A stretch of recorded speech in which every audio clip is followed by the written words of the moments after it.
हम अभी इंदौर के ब्रिलियंट कन्वेंशन सेंटर के सामने हैं, जहां प्रवासी भारतीय सम्मेलन होना है। 3 दिनों के इस प्रवासी भारतीय सम्मेलन में 3500 से ज़्यादा प्रतिनिधि आ रहे हैं और सम्मेलन के स्थल पे आप देख रहे हैं कि तरह तरह की तस्वीरें लगाई हुई हैं और इंडिया को किस तरह से शोकेस किया जाए ताकि यहाँ जो प्रतिनिधि आएंगे विदेश से उनको नए भारत के बारे में पता चले।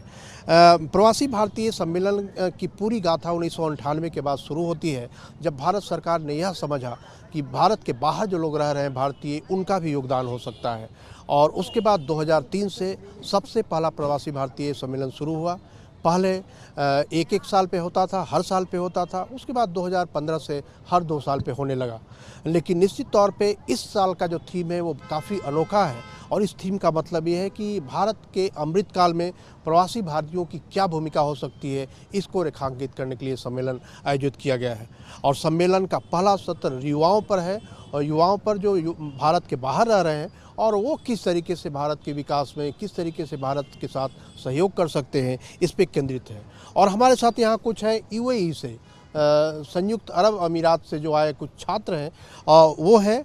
और सबसे खुशी की बात यह है कि इन छात्रों को वहाँ के स्कूल ने भेजा है और वो स्कूल जो वहाँ के यूनाइटेड अरब अमीरात की सरकार चलाती है, उस स्कूल से छात्र आए हैं और उनकी टीचर आई हैं। टीचर जी, अपना नाम बताइए। मेरा नाम शगुफ्ता परवीन है, शगुफ्ता परवीन शेख इम्तियाज़। तो आप कैसे इधर आई, किस स्कूल में आप पढ़ाती हैं?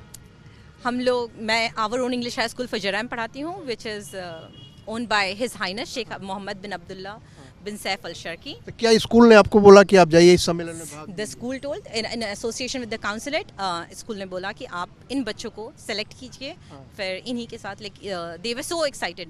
इन लोगों को जैसे ही पता चला कि ये मतलब एक अपॉर्चुनिटी है हमारे बच्चों के लिए जाने के, ये बच्चे बहुत खुश थे। They wanted to see what it represents. उनको आना था, उनको यहाँ देखना था कि क्या अपॉर्चुनिटीज़ हैं। क्यों खुश हैं आप इतना?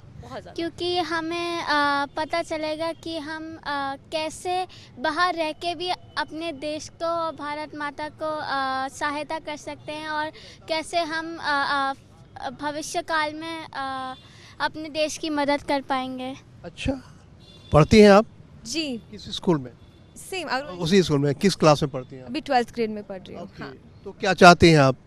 मैं ये जानना चाहती हूँ कि आज इंडिया के विकास में युवा का जो रोल है वो बहुत बड़ा है और मैं ये जानना चाहती हूँ कि मैं कैसे अपनी देश के लिए सेवा कर सकूँ। तो आप सब इतना बोलने की, सोचने की तैयारी करके आई हो, सब सोच के आई हो?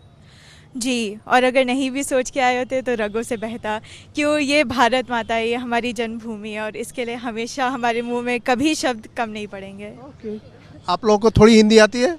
जी, थोड़ी। हाँ, तो आप क्यों आई इधर? Sir, we want to know more about our country and the developments taking place in our country towards the future and how we can contribute to our country in whichever way possible. आप जब जाएंगी यहाँ से UAE वापस, तो यहाँ के बारे में कुछ बताएंगी? वहाँ के जो लोग हैं उनको भी? जी ज़रूर। जितने भी मेरे छात्रों हैं जो मेरे स्कूल में आ नहीं सके, उन सबको मैं यहाँ का अनुभव ज़रूर बताऊंगी और शायद अगले समय उनको भी आने का मौका मिले। क्या चाहते हो आप भारत से? भारत से कि दिया तो बहुत कुछ है भारत ने, अब हम ये लोग क्या लौटा सकते हैं?